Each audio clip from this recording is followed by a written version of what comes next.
What's going on, guys, and welcome back to the Covenant Podcast. I'm your host, and only joining me today is Pastor Mike. Just two of us. This is going to be a little bit of a different episode today.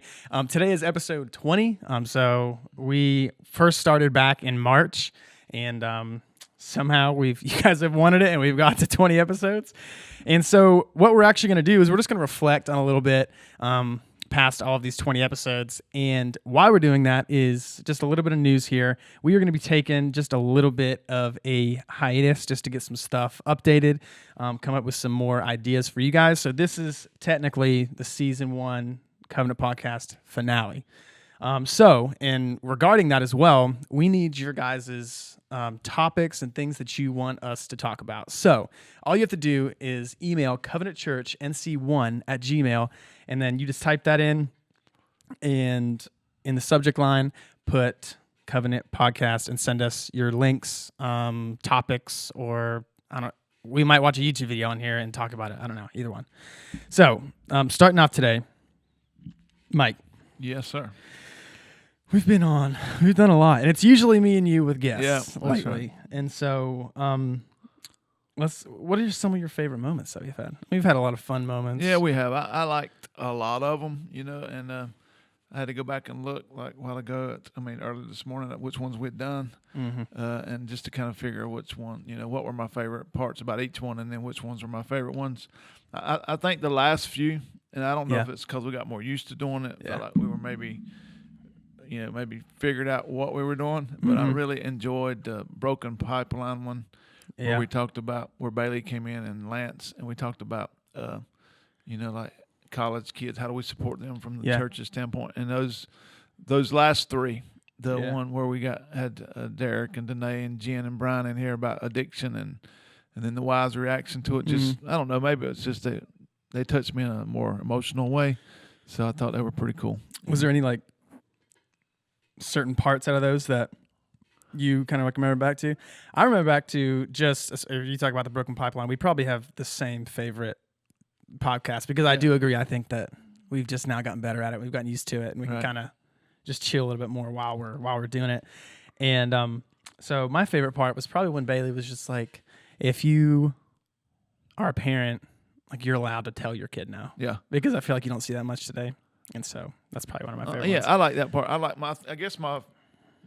the fact that the reason we did that podcast at all was Bailey was pretty cool. Somebody that's her age that actually challenged, my heart on something, not in a negative way, just said, what do you think about this? And we had an hour-long conversation one afternoon on the phone about what the church's response had been. And then Bailey comes in. She was loaded, man. She came in here prepared. Yeah, she came in ready to go. And gave us some really good ideas. And I just was really impressed with that in general. And so, that was my favorite part of that. Bailey being prepared, and said, look, here's what we're missing. And here's what we can do better. And here's what we better do before we talk about that in a negative way. If the church isn't carrying its load, then how you gonna call anybody out on where their lives going? So anyway, pretty cool though. Yeah. And there was a lot of practical stuff that came out of that too. And speaking of practical, I was behind the camera for this one, but when the women came on, theirs was really good. I feel like, I don't know if this is just me, but I feel like a lot more women talked about that one because they were and watched it, but so much of it applied to guys too. So if you haven't watched it, just because it's all girls, those girls spit some wisdom, just about anxiety and the idea of comparing and how harmful that is to us. Yeah. And just more and more and more, I see that in every day. And I actually watched this documentary the other night. I forget what it was called, but it was about social media. Yeah. And kind of how it's like we've created a monster for, and how suicide rates have jumped up between I think it's 11 and 16 or something like that. It's jumped up 130% or something like that, something crazy, due to that comparison. And if you're scrolling on social media, and it even talked about, this is a side note, but our habits. And so I'll notice more and more now, and it's bad. How literally, so if you're watching the video version, you can see this. If I'm just like sitting on the couch and a commercial comes, I don't even think about it. Pick up my phone and automatically click on a social media app, and I just don't even think about it. Wow. I don't even think about it. And so now, when I'm like so much more aware of it, I'm like, what did I just do? Like, why did I just pick that up? It's crazy. And so that one's a good one, the comparison. But yeah, I feel like that was one of the ones where we kind of started to get our feet off the ground with. Yeah, it took the women to get us started really going in the right direction. Is that what you're saying? Yeah, no problem. Yeah. And then obviously just on top of that, the response that we've gotten back from talking to those guys and the girls. Yeah, I would say that, and I don't want to jump ahead on our questions, but I would say the greatest response back to us from people from the outside looking in was definitely the addiction ones. Yeah, and I had so many responses, emails, phone calls, people sharing it, and even connected with a mom who had a son that works in a rehabilitation center in Florida. You did? Yeah. She contacted me and sent it to them, and they watched it. And that's crazy. It's my understanding that they were going to watch it, but yeah, that was pretty cool just to see. That one kind of blew up. And, and I appreciated the courage of that one because I don't know. I think people enjoy people being vulnerable. You know, it's so hard for guys to be. And when Derek and Brian began to just really, really like share their hearts, and it was emotional. Both of them were teary-eyed, and you and I ended up crying a little bit with them, you know, which is not a surprise because I cry all the time. But even Ryan was crying, you know, or tearing up on some of us. But just the courage to share in a raw way your shortcomings. It's just pretty cool. And that's rare. Yeah, on a platform like this too. For men, is we try to I think we're raised with this idea that we need to be tough and don't cry, don't show weakness, and for guys to be able to show that kind of vulnerability it touched my heart. You know? And then you add on to that, their wives come in and share what their side of that story was. It was all emotional for about 3 weeks. You know. Yeah, it really was. So, I mean, even speaking of that, how do you think the podcast has influenced you, has impacted you? Makes me think, you know, like for one, in thinking about the question Bailey brought, you know, the testimony of the guys and their wives, is it makes me more empathy, you know, have more empathy, I guess, you know, and because most of us view life as if I'm not going through it, it's not my problem.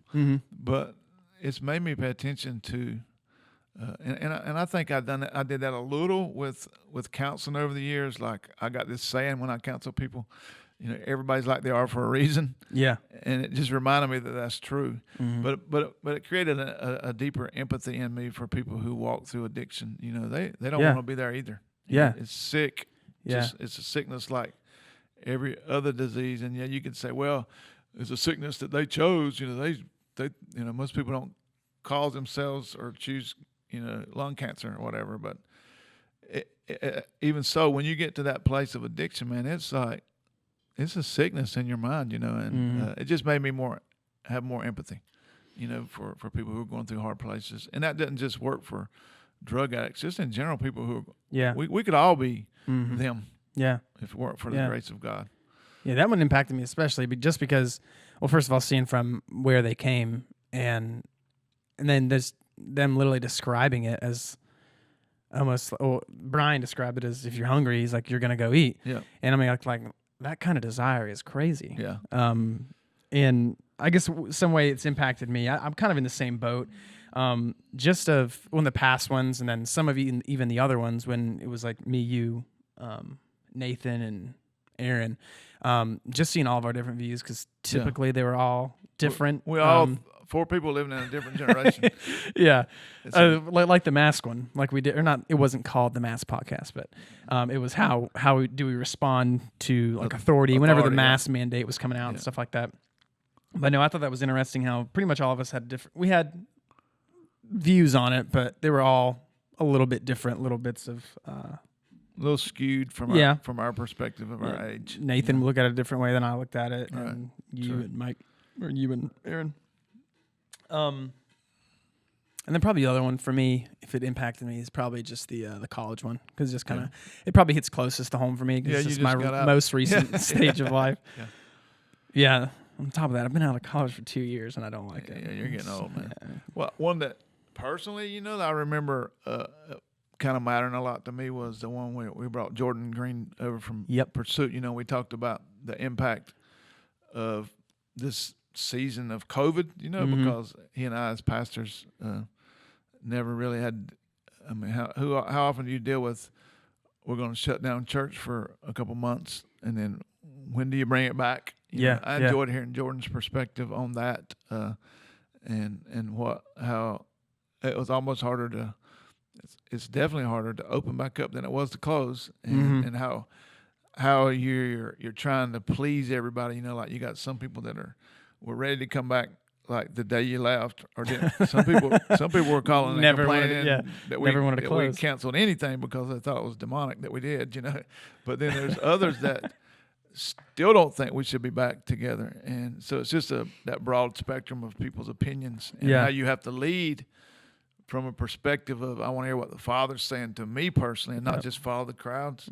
Is really, really hard. Now I enjoyed hearing Jordan's perspective on all of that, and we have a lot of respect for those guys anyway. Yeah, they're probably actually one of the things that kind of spurred us toward podcasts was we did one with them. A year ago. And was that a year ago? Probably. If you think about probably it, close to that. Yeah. Because we started this one in March, which was a little bit after. Yeah. Do you have? I know you talked about the girl reaching out to you from the place in Florida. Do you have any other stories about somebody saying that it affected them? Some wives that I talked to that weren't really they weren't dealing with husbands that were addicted, but were dealing with other issues with their mates. That maybe some. I think one of the ladies that contacted me was married to a guy that wasn't a believer, and how marrying somebody where you're unequally yoked. Yeah, and it's kind of neat that she got that out of that podcast. Because I think we could look at those wives and those husbands, and they were living two different worlds to some degree. And this girl said that it actually challenged her heart to stay in the battle for her husband, to stay in the relationship in a kind of an inspiring way. And I thought that was pretty cool that she pulled something completely off the subject matter and applied that to her own spiritual journey, and kind of had this reigniting moment, reinvigorated moment to fight for her marriage again, which was pretty cool. Yeah. So I like that. Yeah. I just talked to one guy, and he talked about it wasn't a certain one, but it was just in general. And he was like, I've listened to some of these other podcasts and everything, and then I listened to you guys, and it's just like, just down to earth. And I was like, well, that's what we're going for. Yeah, we are. Well, I don't think we view ourselves as people who have all the answers either. Yeah, no. I think that even each week as we approach different subject matters, we're really honestly searching our own hearts, and we don't know the answers to all of them. We don't know the answers to if you're always right when you start back church, after a quarantine. We don't know that all the answers to how do you reach college kids and keep them focused. We don't know all the answers to, I don't remember all of them, but I remember us talking about worship. Yeah. A long time ago. Todd came in on, we're all, we say this a lot here at Covenant. We're a work in progress in general.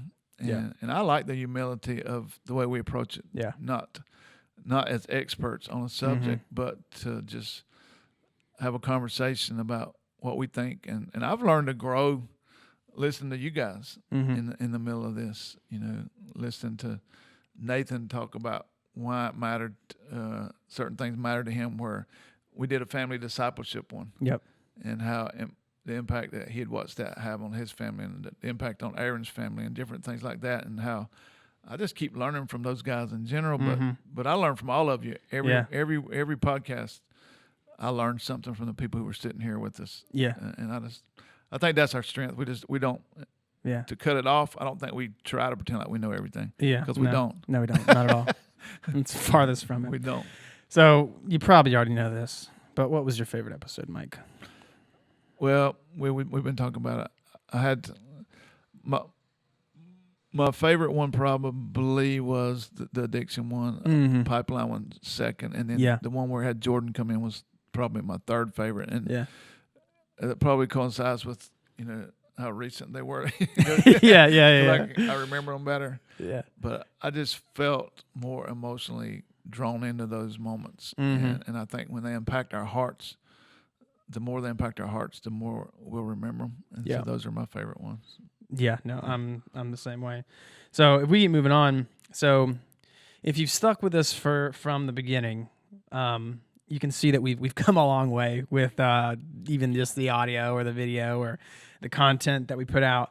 So in which ways and how do you think that we have developed from episode 1, which was just titled Uncomfortable Conversations, which was going to be the whole entire podcast. We were only going to talk about hard things that believers don't want to talk about, and then it kind of grown into this. So I guess we have developed in that way as well.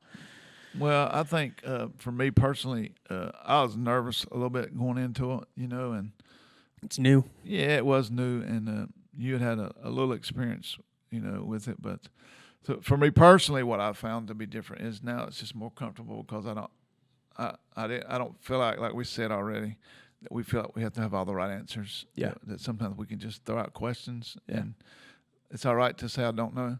The other part is to watch how you guys and Danae behind the cameras and you, for the most part, over here hosting it, just I watched you grow too. Mm-hmm. It's really, really cool. While I'm the pastor at Covenant, when it comes to social media, things like that, I'll let Ryan take the lead on a lot of this stuff, and I don't try to tell him what to do. I trust him. By the way, one of the smartest hires of our church in the last few years was Ryan, because Stop. Yeah, no, seriously, we would have during the quarantine thing, we'd have been dead in the water. But the fact that we've learned to communicate on a different place, in a different area, and on a different level, I think it's one thing to improve by we're not nervous as we used to be, but it's a whole other thing to improve with what this thing looks like going out every time. Like it's very professionally done, and I'm proud of that as a pastor. It makes me proud. That the stuff we put out there is looks just as professional as anybody's, and I think God calls us to high standards in everything that we do. And so I really appreciate what you guys have done, you and Danae, to grow us up in this area of ministry, because I think it matters, because people are, it's just a new way we reach people, even with the podcast, with our sermons and things like that. I know that's a totally different subject, but I mean, there are weeks that we reach hundreds of people we would have never reached otherwise, and that really touches my heart, because it's just a different way to share the gospel. Yeah, and even on top of the whole, when I was talking about social media thing, and then how if a kid, say he was 7 or 8 or even like middle school, and they have a phone, they're probably more likely going to be addicted and stay on that device. And so I'll share a little secret with you. What we do when we do social media posts is we call it how do you stop the scroll?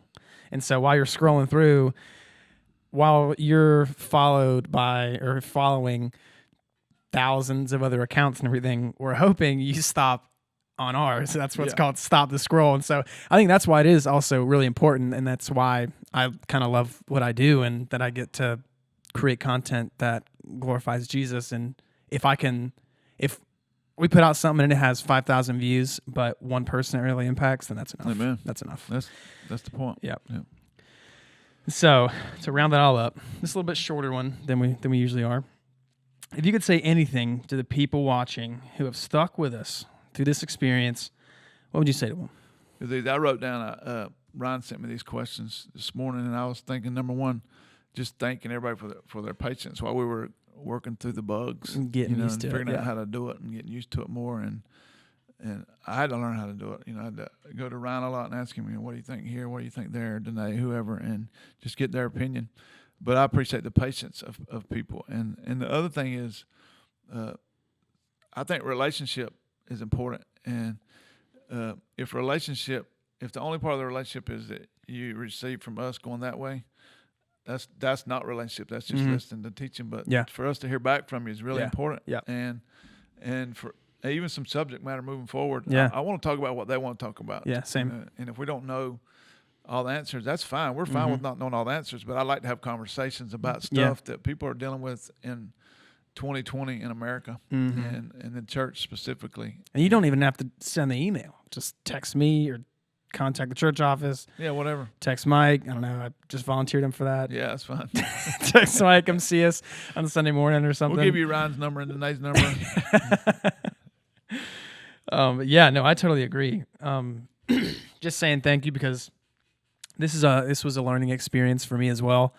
Obviously, doing all the behind the scenes stuff, and sometimes the audio not turning out as the way we wanted it, or sometimes if you haven't seen one camera angle, one of the cameras turns off because the battery ran out or the memory card stopped, and so we ran into the bugs. So thanks for sticking with us. And I mean, we've seen a lot of growth in it, and we're really happy that we get to just get up here and talk and just about everyday conversations that we hope we get you thinking about, or even take action to do something about, such as with the college kids, like being more active in that ministry, texting that college kid, hey, I'm praying for you. If anything like that, then I mean, that's all good. Keep doing, yeah, for sure. That's good. And so, guys, I think we're gonna come to the end of it. We're gonna miss you guys for a couple weeks. It's not gonna be long. We're just doing some improvements and everything. And so we will see you guys later for season 2. Thanks for watching. Thank you, guys.